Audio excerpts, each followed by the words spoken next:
And I'm super happy to have you here for the first episode of our DEPT Performance Week. A couple of days ago, someone said to me, sales is like dating. You need to tell a bit about yourself, but you also need to listen. And more importantly, you need to create a bit of magic around the two of you. And I guess there are quite a number of similarities between dating and performance marketing. However, performance marketing is obviously a bit more complex when it comes on execution. It's not a one-to-one relationship, or at least you can't see the other person in most cases, but you still aim for the same or very similar result. So to cut it short, performance marketing is super essential for value creation, for your clients or the relationship you have with them, and also for your business. It is the growth driver when it comes to how you grow in the digital world. And guess what? It's becoming more and more complex due to an increase of innovation. And that said, we are going to host the DEPT Performance Week for the next few days. We will talk to industry leaders such as Google, Facebook, Just Eat Takeaway, Nivea, and a few others. So make sure you join us from today on until Friday, every day at 12 o'clock. For today, I'm super happy to have two very exciting guests from Kenyon and JYSK with me, and we will talk all around full funnel performance marketing. We will spend the first 20 minutes of each talk or each session talking and sharing their learnings and their experience over the last years, and then have 10 minutes room for Q&A. So please feel free to share your questions all the time in the chat, and we will pick them up at a later stage. I'm more than happy to welcome Lena Turk, who is paid media or team manager performance marketing at Kenyon, and my colleague, Mark Anders, who is running the paid media team in Berlin. Lena has worked more than 10 years, or not 10 years, sorry. Lena has worked for Opel over the last years until she decided to move to Kenyon in 2018. Ever since, she is running and building the digital marketing team and uniting multiple disciplines in one team, running a team or building a team of now about 13 people and constantly challenging what they do as a pure player. Lena, when I first heard about Kenyon was when I was really into triathlon, which is a couple of years back now, and I was really fascinated about the fact how Kenyon managed to be a pioneer in the cycling industry by positioning themselves as a direct-to-consumer brand and growing very, very rapidly over time. So tell us a bit more about the journey of Kenyon and how you mastered the challenges that came along the way. Yeah, thanks for the nice introduction. Let me start giving you a quick insight of where we are coming from. Although Kenyon was founded in 2002, our roots go back much further. The direct-to-consumer approach is basically part of our DNA. Back in the mid-80s, Roman and his father already set the foundation of our direct relationship to the customer. Back then, Roman was racing bikes and his father accompanied him selling parts and accessories that he imported from Italy out of a small blue trailer. And thus was born our conviction that there is no better relationship to the customer than direct. The garage in Löw at the Mosel River became like an interim storage and also a point of sale. And after the early death of his father, Roman and his brother took over the shop and they founded Radsport Arnold. And also here, they still remain faithful to the direct-to-consumer approach, being organized as a mail order business via catalog order back then. In 2002, Kenyon Bicycles was born. And only 1 year after that, our first online shop went live. Today, we deliver in more than 100 countries and have 29 managed markets worldwide. While approximately 50 people were working at Kenyon in 2006, we now have more than 1,000 employees. And growing at that pace, we realized that also our structures needed to change, as well as our strategy. Because originally, our focus was clearly on our product. From here, all decisions, strategies, communication approaches were created. However, being a direct-to-consumer e-commerce business, we have what we internally call an unfair advantage compared to the bike shop around the corner.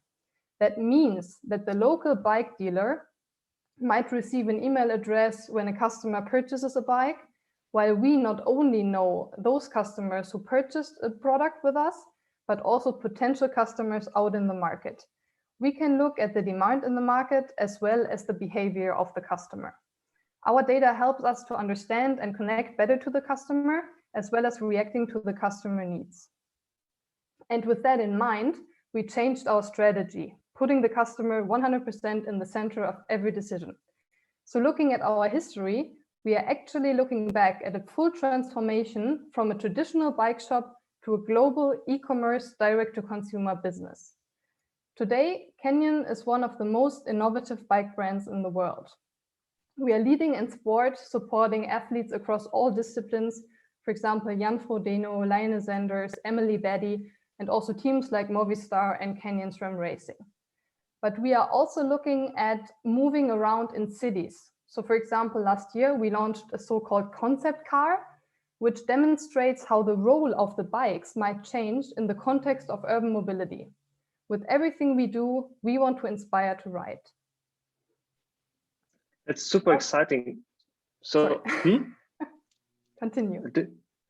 What were the challenges you were facing in that transition, also building that up, what you do today? I'd say that one challenge is that the different target groups have different needs. From an online marketing perspective, the challenge is that with our diverse portfolio, we also have to consider a strongly diverse audience, which you partially see on the next slide. A customer which is new to cycling has different requirements and questions than an experienced athlete. And someone who's new to cycling might ask questions like, do I need a driver's license for riding an e-bike? Which bike size do I need? Or how do I clean an electric bike? While a more experienced rider might ask, can I adjust the fitting of the bike? Can I use carbonated drinks in the new Speedmax? And in order to meet the expectation of our diverse audiences, our aim is to reach our customers through their preferred channel with the best possible creative and the right message. This applies not only to one single channel, but to the combination of multiple channels. At any time, we need to define the stage where the customers are within the product funnel. We align different data sets in order to understand the intent and the motivation of the customers and even possible barriers. And I'm, for example, thinking that these barriers should not be seen as a bad thing, quite the opposite, because I think they display a strong advantage for us as we can use these to optimize our digital experience. Let's say, for example, a customer is more price sensitive when it comes to his bike purchase. We can then react, making sure that we communicate, for example, the financing methods rather early in the customer journey. Or if a customer has still open questions regarding the overall usage of e-bikes, we'll make sure to link them to a guide on our page. And here the team does really an amazing job creating really emotional and catchy articles that would even motivate the laziest person to write. One barrier that we discovered years ago was finding the right size of a bike without having to test the bike prior to that. And we therefore developed our own sizing system. It's called the Perfect Positioning System, short PPS, which is adapted to all bike types, also taking into account the bike's individual geometry and the intended use, for example, mountain biking versus road biking. The user can have the individual bike size calculated on every product detail page. With that, not only did we react to a customer need, but we also learn a lot looking at the data. What we see is, for example, that sessions with the PPS usage have an over 250% higher conversion rate and a 50% higher average order value than those without PPS usage. Furthermore, the data provides us with an indication of demand, which you then can push back into the organization again. Another use case might be that for one particular product, we would only, let's say, have size 2XL available. Instead of reaching out randomly to a broad audience, hoping that we will find the right person, we could explicitly target those users where we know that it would fit. As customer behavior differs, for each funnel stage, it is necessary to follow a different approach. First, we carefully define our audiences working together across departments, and we then choose the right product and the right channel and tailor our message and the creatives to the user. Instead of only focusing on sales, it is our goal to also nurture the relationship to the customer and create the perfect experience. Are we, for example, talking to customers who are already familiar with our brand and who would like to purchase a second or even third bike? Or are we talking to a new customer who requires more basic support? Which message do we need to translate across our channels? Also thinking full funnel, our efforts don't end when the user clicks on an ad or opens an email. We need to make sure that the journey continues. We therefore strongly focus on content creation and target group personalization.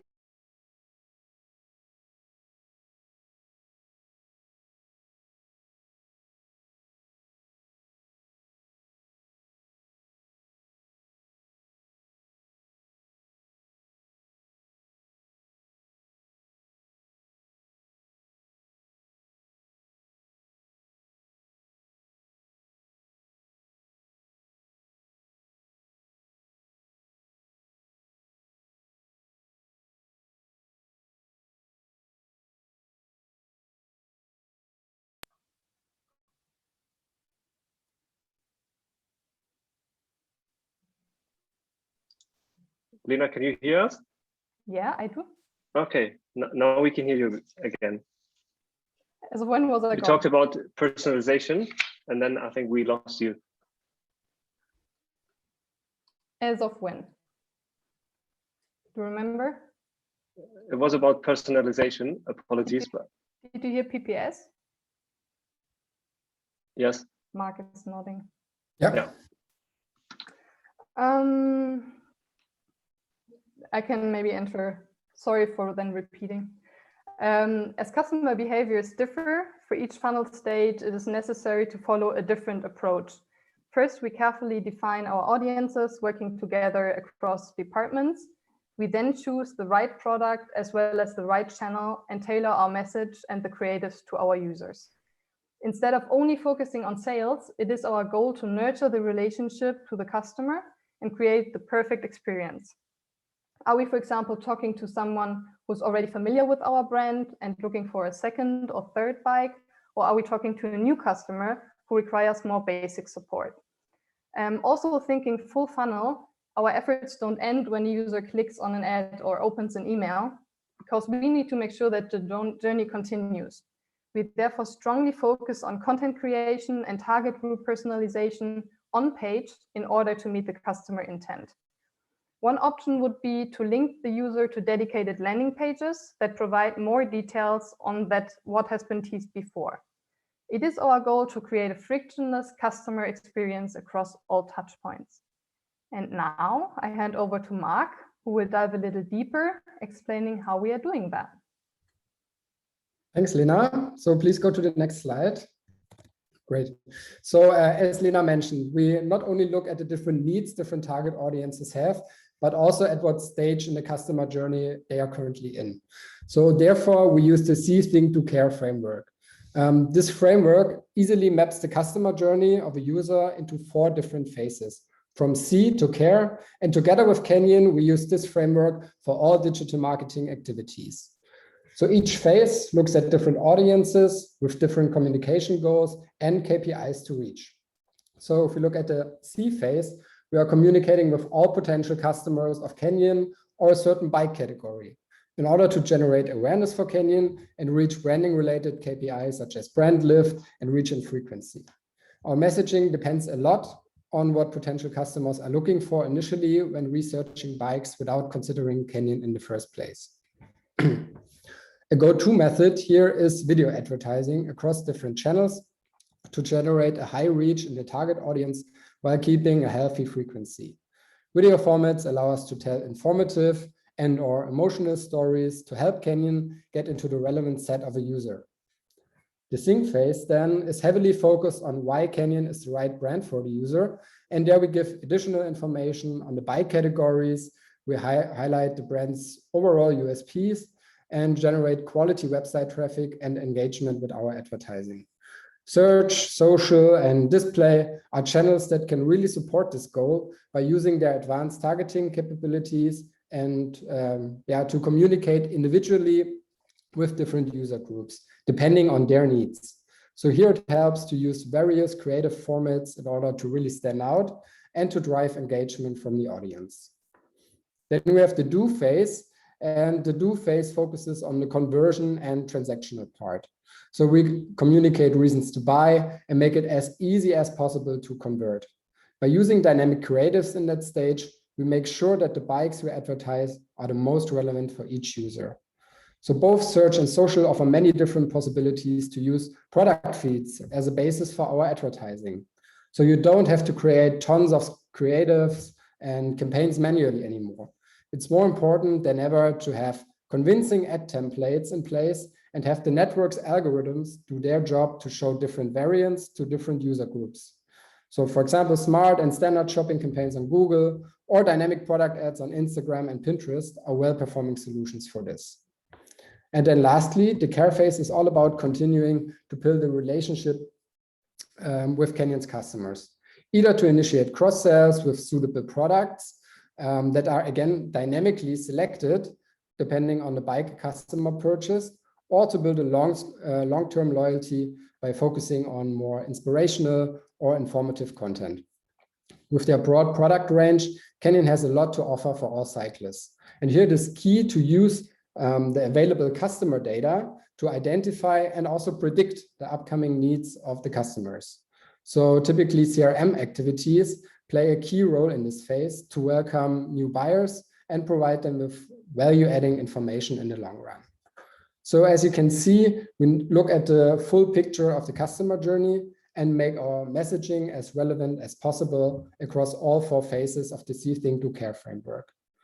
Next to the different goals and messaging objectives, it is important to always keep in mind which KPIs to use to measure each phase's success. So in the C phase, it typically doesn't make any sense to expect a certain number of transactions, and therefore it's not a metric that we should use in that phase. On the other hand, in the Do phase, we shouldn't necessarily look at KPIs like reach or ad engagement when our main goal is to sell products while keeping a good return on ad spend.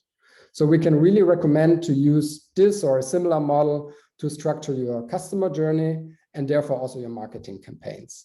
And I know this was a lot of theory right now, but to make it a bit more tangible now, we brought 2 example customer journeys of 2 very different Canyon target groups on the next slides that we're going to walk you through now. So please click. Thanks. So here we have an example journey from a triathlon pro athlete. So this audience usually has a very good knowledge base and starts their journey with a certain set of questions when looking for their next bike to compete in a triathlon. Compared to casual cyclists, there's a higher probability that they already own 1 or more bikes and have a really good understanding of what they're looking for next. By sponsoring leading triathlon athletes worldwide, Canyon already has a very high brand visibility in that area, so that prospects mostly have Canyon already in their relevant set, and they typically look for the different models that Canyon offers. For this audience, they usually have a pretty high focus on very detailed technical questions that Canyon needs to answer to help the user move through the funnel until the point of conversion. These questions can range from, can I adjust the fitting of the bike, to how high are the watt savings, or can I travel with the bike? So is it easy to disassemble? And by picking up these questions and communicating the answers in their advertising, Canyon directly provides added value and the user feels understood. Because in the end, it's most important that what the user wants and needs in their current phase of the customer journey. And if we look at the example in detail, the journey can start when the user is searching on Google, for example, for a new triathlon bike without directly typing in Canyon. Having done an excellent job in their search engine optimization, Canyon ranks as the top organic result and make sure to be top of mind for that user. But then using this affinity and in-market data from the advertising networks, we can identify this user as relevant and follow up with them with targeted advertising on social media, for example, that leads the user to the Canyon website. And more specifically, to the bike category that the user is actually looking for. And then with this user clicking through the website, we can use the behavioral data to retarget the user later and communicate relevant USPs to show them the relevant bike pages, the pages of these bikes that best suit what the user is looking for. And then if the user still hasn't bought, we can follow up again with the more performance-oriented advertising like Google search ads or dynamic product ads on social to generate the final conversion. So as shown in the theory part, again, it is very important to vary the messaging across the different phases and to put the right metrics to measure the success behind it. And this is just one example of one of Canyon's audiences, but as we heard, there are many, many more. And to give you another example, Lena will now present you another journey for another target group. Exactly. Thanks, Mark. So we brought another example of a customer journey that strongly differs from the one Mark just presented. This customer is not familiar with our brand yet, and most likely not even into cycling yet. And this motivation of the customer is very different from an experienced athlete. While the athlete is looking for a bike that allows him to save a few seconds during his next race, our commuter customer is looking for a way to commute within the city. Therefore, compared to our triathlete, there is no demand for heavily technical product-related questions until late in the journey. The trigger here is the problem that we need to solve with our product. In this case, a way to commute or to replace a car, for example. Therefore, we make sure that the customer gets all his questions answered throughout the journey. For example, for email, we have an automated journey set up that guides the customer through our product portfolio, depending on their preferences. When looking at different target groups, we can even break it down into different profiles within each audience, as within one group, we see different behavioral patterns, for example. In order to make sure that our customers are shown the right creative with the right message at the right time, we create different customer journeys for each profile. To make it more visual, I also brought an example of our hybrid bikes, which you can see on the next slide, where you can clearly see that although all bike models belong to the same product world, they are targeting different customers. So this is an example of social advertising, and here we differentiated, for example, via the color language and also the models that we used for the shootings. We then analyze when we see the strongest demand and bring the cross-channel experience to life. What is, I'd say, at least equally important is to follow a very healthy test, fail, learn, and optimize approach, because what applies also to barriers is also true for mistakes. We can learn really a lot of them. And we can see that our strategy is working. When you go to the next page, please. No, the next one. Because despite our growth of our portfolio and without the growing complexity of audiences, last year we achieved a ROAS increase of 117% that supported an overall company growth in revenue of 36%. So we came from 299 million in our fiscal year 19, and we achieved a 409 million in revenue in last year, which I think is really amazing. And now I will hand over again to Mark to explain the tech stack. Thank you. So yes, there we have it. So the core of the technical setup of Canyon is Salesforce. So Canyon uses their Commerce Cloud, their Marketing Cloud, and their Service Cloud for their own touch points. The second important part is the use of the Google Marketing Platform with tools like Google Analytics 360 for the on-site measurement and audience building, and Display and Video 360 for running scalable and dynamic advertising campaigns. Having both the Salesforce clouds and the GMP in place, Canyon has access to extremely valuable audience data that we use for our holistic advertising across the different channels. And as you can see, we gather loads of data from various different sources And we use these tools to unify them and get really a full understanding of the customer. And the complexity of the shown customer journeys makes this absolutely necessary to personalize our communication across all touch points. So this would not be possible at all if everything was still in silos and not made actionable for our marketing campaigns. As we already mentioned, a lot of our setups are completely dynamic. Therefore, the product data feed is key for running successful campaigns. The thing is that different advertising networks have different requirements and different best practices when it comes to the feed. With Canyon, we use the feed management tool Channable to enrich and optimize the product data feed for all channels individually to get the best results. We really recommend using such a tool because it makes you way more flexible. You don't have to make changes in the master feed anymore from the online shop, and that saves a lot of valuable developer time. And it's also more easy to make short-term changes, for example, depending on the certain rules and specifications that you can put into the tool. Another example is the tool Smartly that we use for our social advertising. With Smartly, we have even more possibilities to create dynamic creative templates and tailor our messaging individually to different user groups. This again saves resources in terms of design, and it makes Canyon's advertising stand out and be more relevant to the user. So if we look at Canyon as a whole, as you can imagine, there are many, many more tools and technologies involved, but I hope this gives you a good overview of the general tech behind Canyon's success. And that was our part. Cool. Yeah, big thank you. There have been the first questions, or at least one from us. So please feel free, everyone who's joining, to write your questions. And you touched on the success, but also on the tech stack that allows everything you do. But we have, Master answered or asked a bit of a strategic question. So looking at the times, which are currently quite extraordinary, and the bike market almost feels like sold out across all the brands.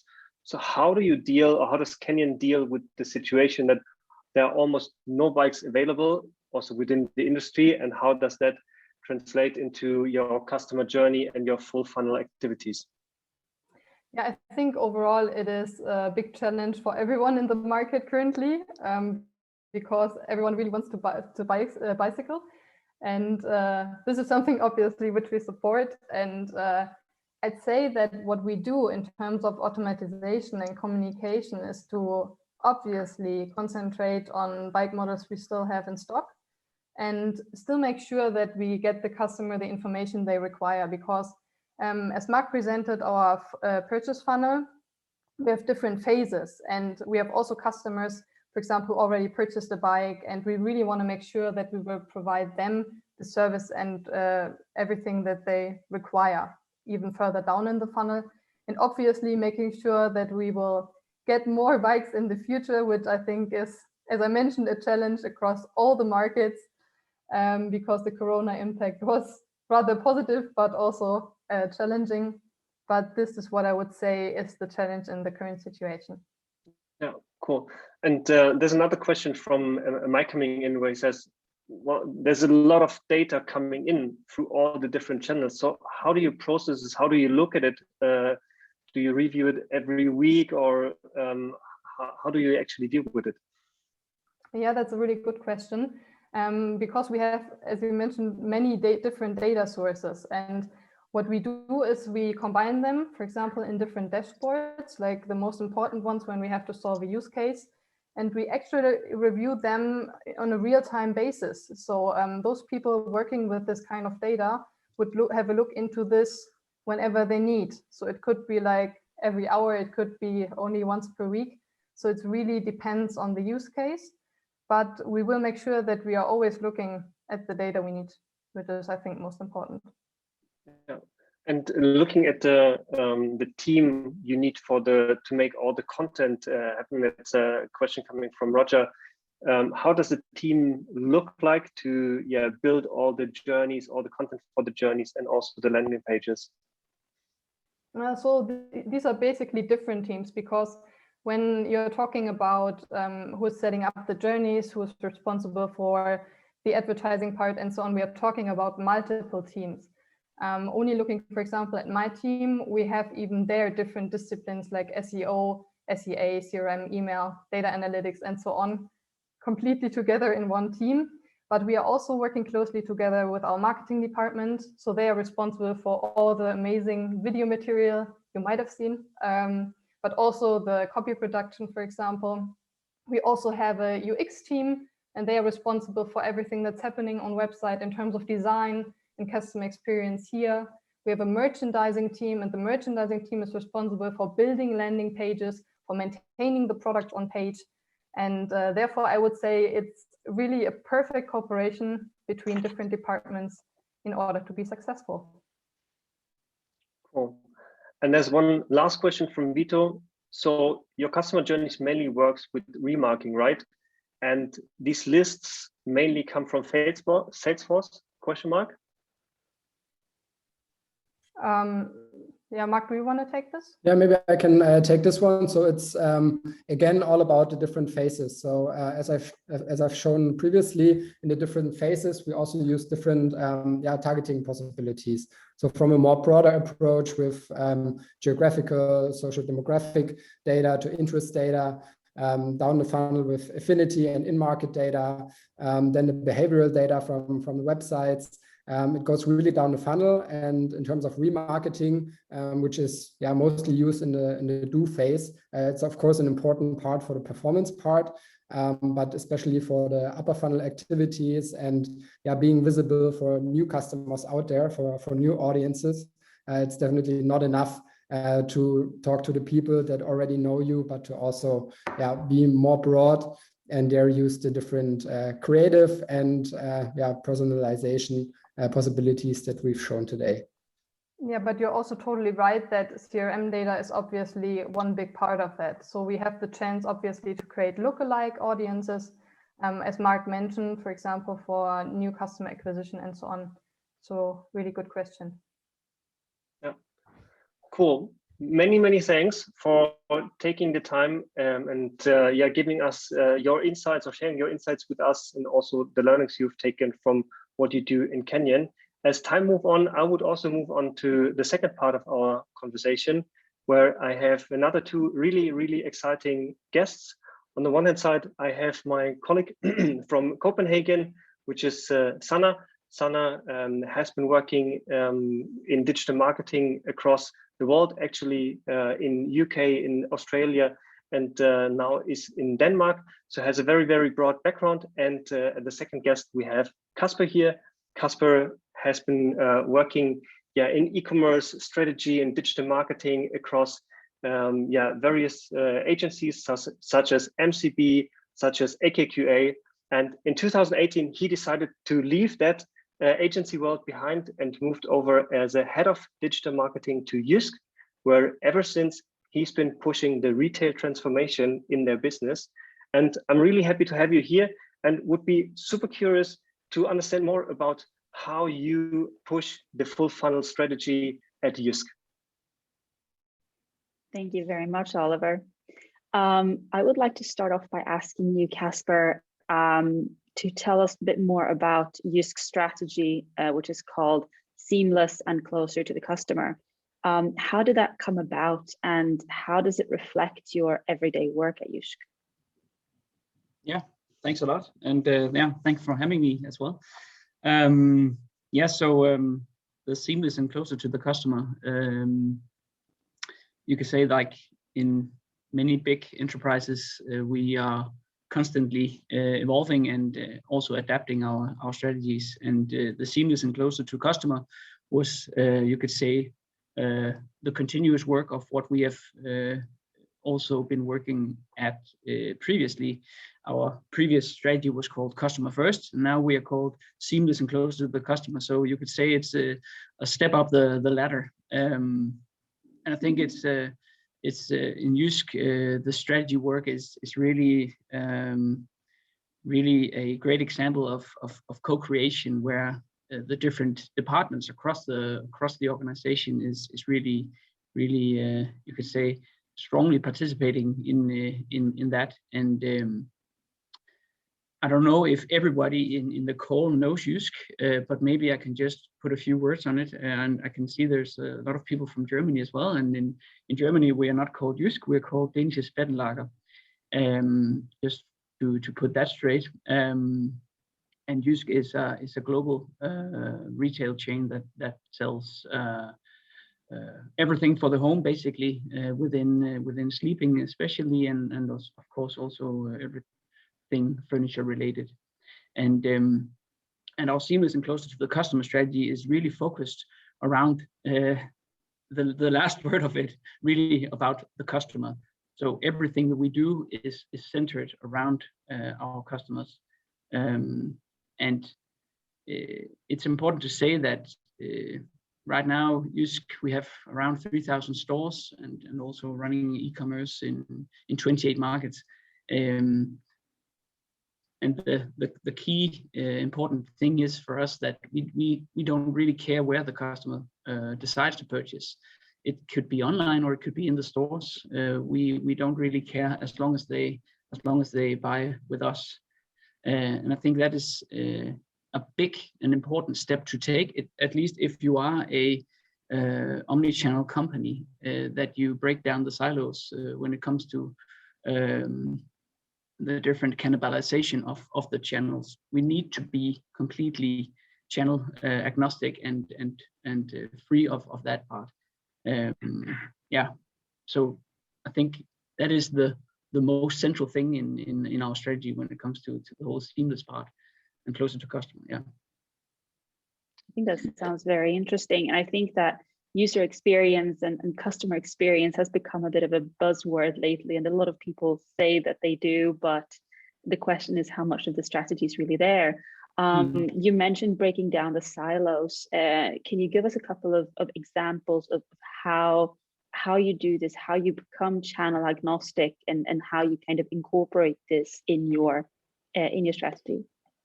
Yeah, definitely.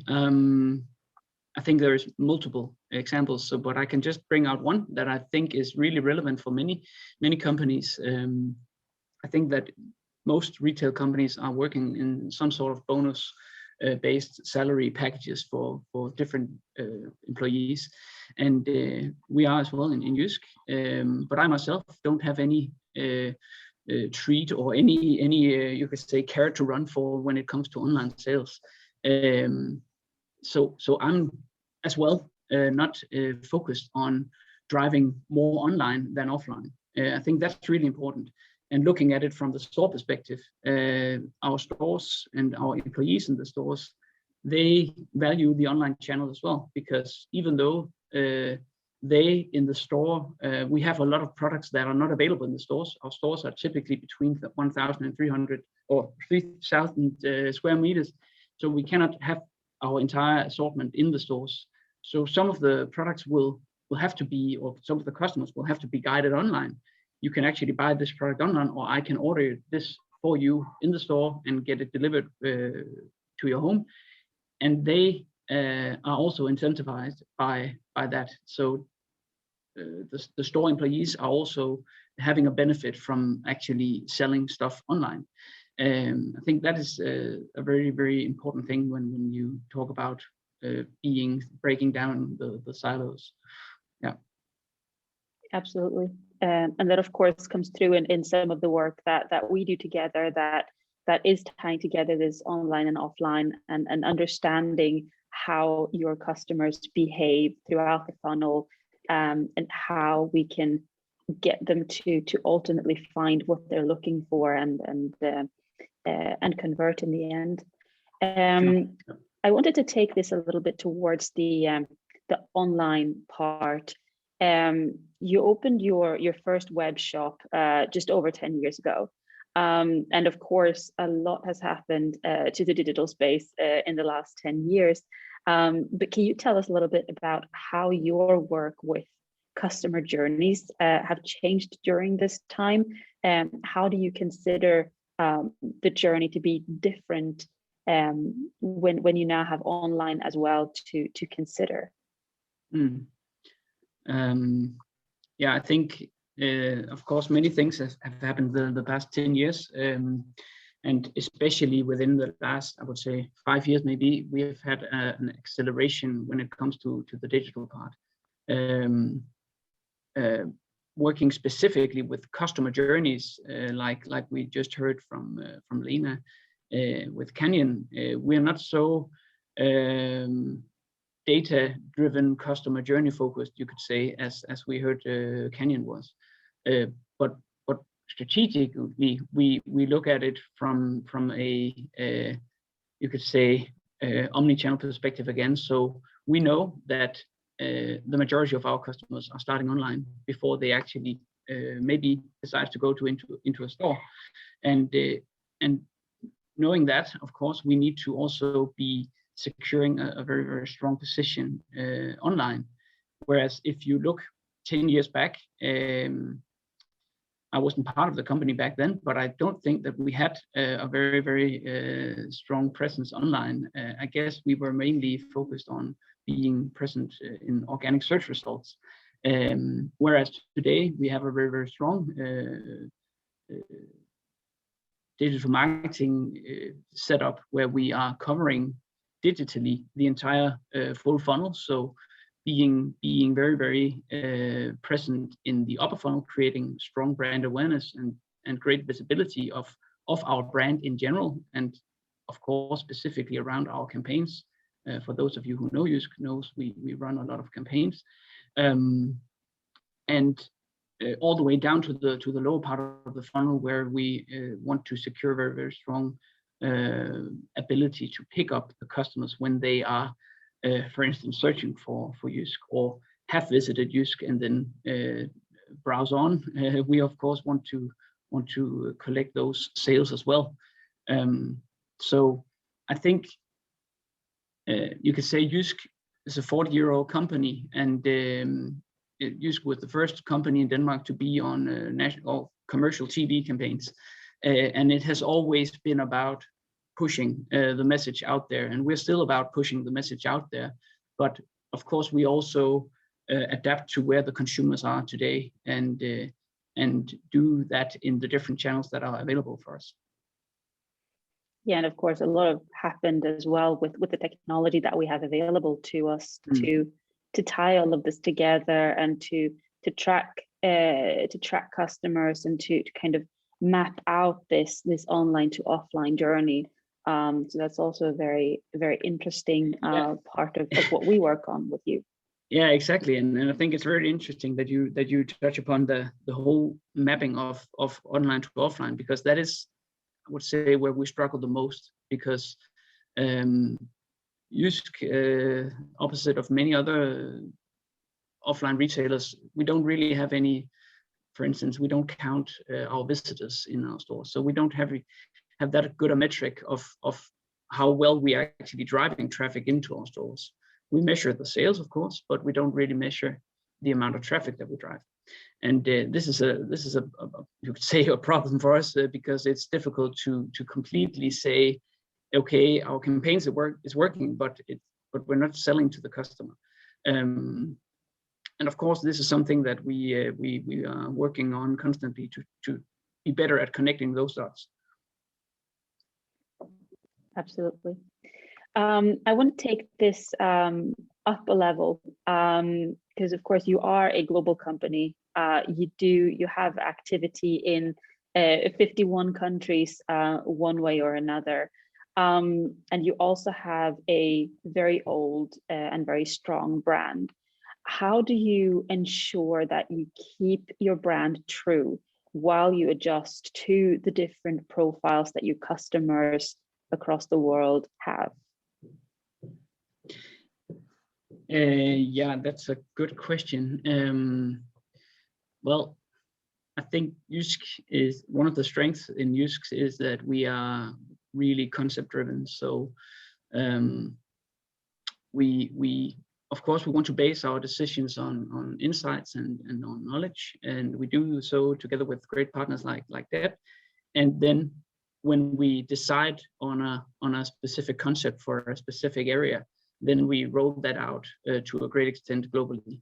And then the way that we have organized not just within digital marketing, but I would say within many areas of the company, is that we have a center of excellence approach. So, for instance, here in Denmark, we have a team of 30 people or so in the e-business department that are each and every one of them are specialists of their specific area. So we have page search specialists and SEO specialists, and like Lena also mentioned. And the way that we then support our local markets, we're also present in all our markets with a local head office, and then we support them with knowledge and concepts and content, so they can run in a good way on the everyday operations. I think that's really key about the way JYSK is operating. Strong concepts and then strong guidelines as well. And that, of course, also shines through in the work that we do together, because as your partner in this, we work on making sure that your concepts are localized rather than adapted, because that's also always the challenge when you work globally, how you adapt and how you, like, what you adapt and what you localize and to what extent. Right, and just a quick comment on that. It also becomes very, very difficult to follow up if we do. Now I'm responsible for 28 markets, so if we did 28 different things on social media, it would be a really big task for me to explain what is going on in Slovakia and what's going on in France. When we know the baseline is more or less the same, then it helps us also tell the differences between the markets. Okay, this might need some differentiation in the market. That makes a lot of sense. So from a practical perspective, of course, you do need to plan and execute marketing strategies at this global level. And you have very many languages, you have a catalog with thousands of products, and you have all these offers that you mentioned earlier. How, like, from a practical standpoint, do you go about this? You mentioned the concept, and I'm guessing that they're really, really important here as well. Yeah, I think it's back to that really. So, and of course, what we do, we try to automate as much as we can. So, and we don't have that much work, you could say, daily work within a e-commerce platform or a CMS, because we are closely tied together with our backend systems, with the sales department maintaining all the campaigns and all of our prices and everything. So from an e-commerce perspective, some would call it a limitation, definitely, because we might have some limitations when it comes to merchandising and moving up the best-selling products and so on. But yeah, the upside of that is, of course, that we don't have that much maintenance, and we can operate in a more lean way, you could say. Yeah, absolutely. And of course, what we work with you as well with is a lot of automation and a lot of working with the data-driven approach to be able to scale between markets as quickly as possible. Yeah. I want to look back on the last year, which has been a very challenging one for a lot of us, and I'm sure for you as well, and the business. How do you think that COVID has affected your business and your marketing efforts, and what have you done to adapt to this? Yeah, we've done a lot of things, and definitely it has been a challenging year. Right now, I think we have around 1,700 stores closed across Europe. So that's, of course, something that we can feel in daily sales numbers and so on. Unfortunately, we're not able to pick everything up online, sadly. And that's also an effect, you could say, because when we close down in a country, for instance, like Germany, where we're not fully closed, but we are, then of course a lot of that brand demand and the demand of products that we sell is moving online, which then causes other problems, like we heard with Canyon having difficulties in actually getting products to sell. We face the same challenges in some of our categories, and another thing that is is a challenge is that when, even though we actually have the products to sell, then we might have some limitations in our distribution centers, and if we are behind that, then we might face some challenges in our transportation partners. So we face a lot of different issues there, but we do whatever we can to not, again, being focused on the customer, not disappointing any customers. So I think one of our examples of that is that during the past year, we have several times had to simply close down online sales because of we don't want to disappoint our customers if we can avoid to. So instead of, keep getting more and more orders in that we would be having difficulties in fulfilling, then we simply say, sorry, right now we want to focus on the customers who already purchased with us, and we hope you will come back at some point later on.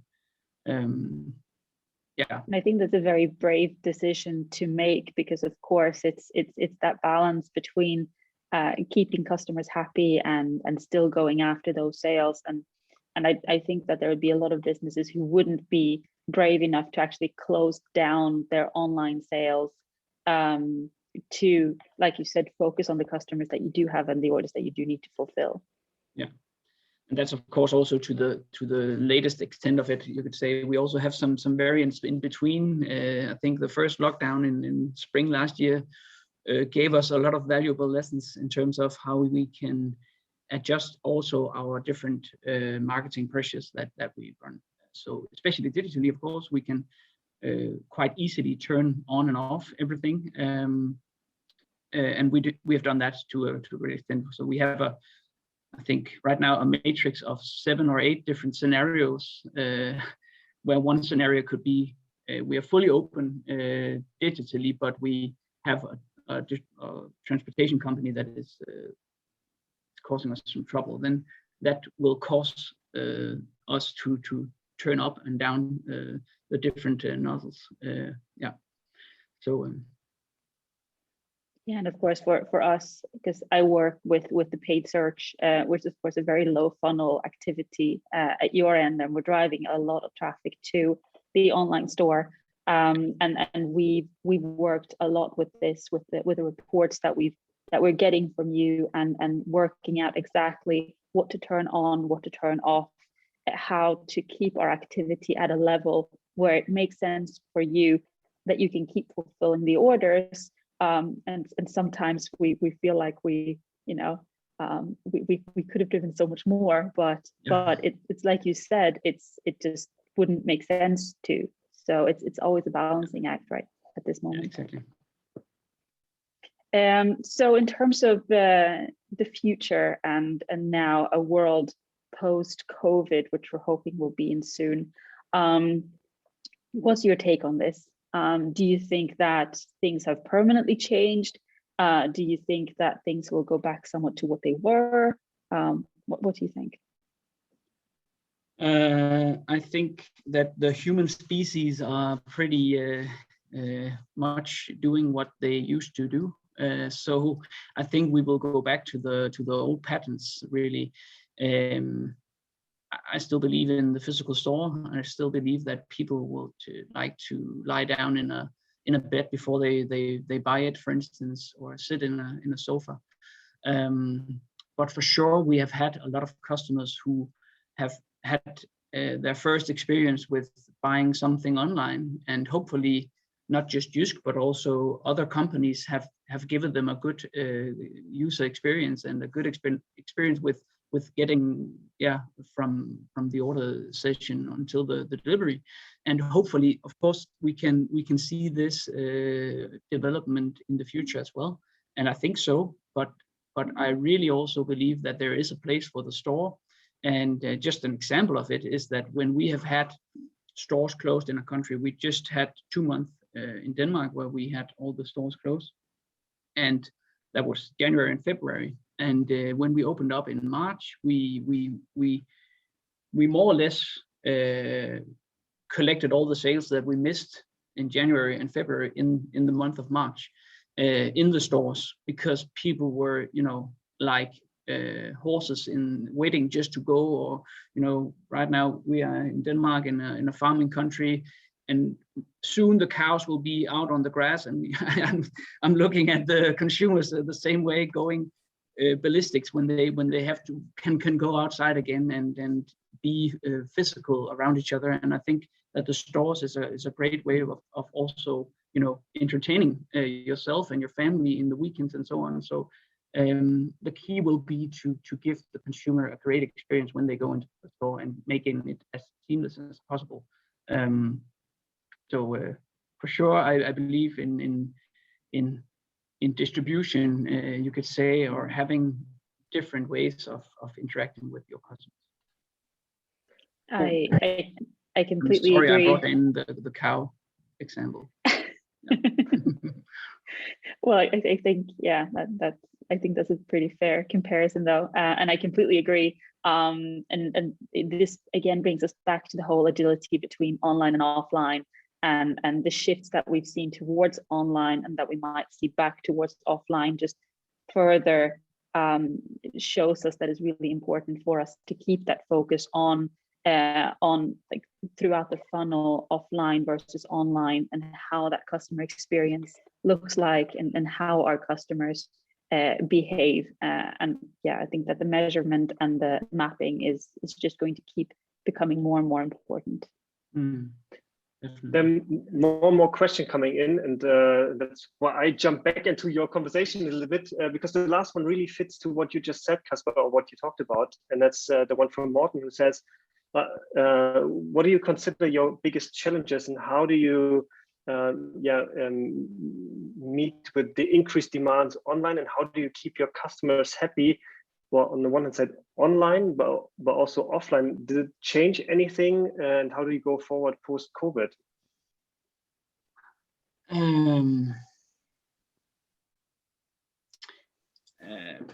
I think that actually our concept has proven to be pretty strong also during COVID. So of course we have had some issues, especially during the first lockdown, where we might not have you could say paused things in due time. Actually, I remember the first week of COVID, I was asking the executives of the company, should we turn up online?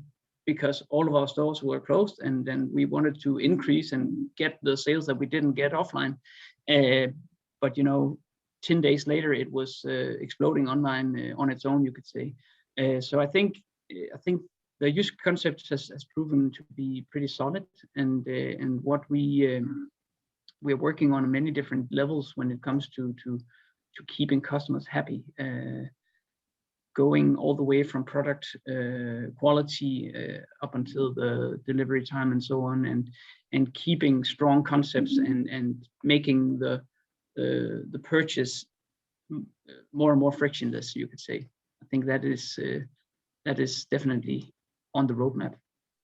Yeah. Okay. And one other question was, what would you say is the most important thing you've learned about your customer behavior over the last years? And yeah, is it something you even knew about already, or something totally new that has changed over the last years?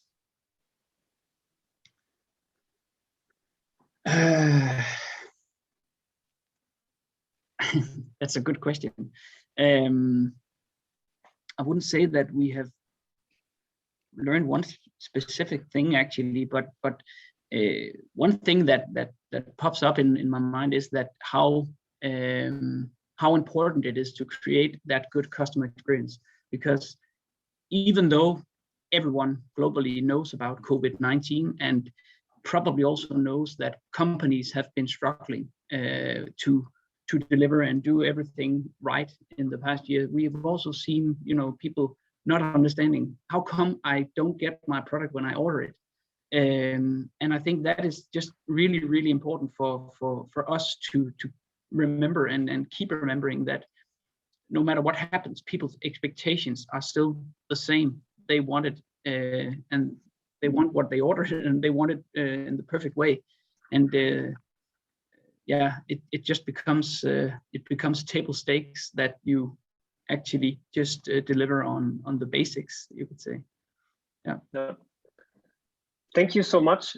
And time passed so fast, so I'm going on to my closing words. So many thanks, Casper, for you, but also from your side, Lena. It was so nice having you here, and really such a pleasure to giving us your insights into what you're dealing with on a daily basis and how you really push the full funnel experience for your customers.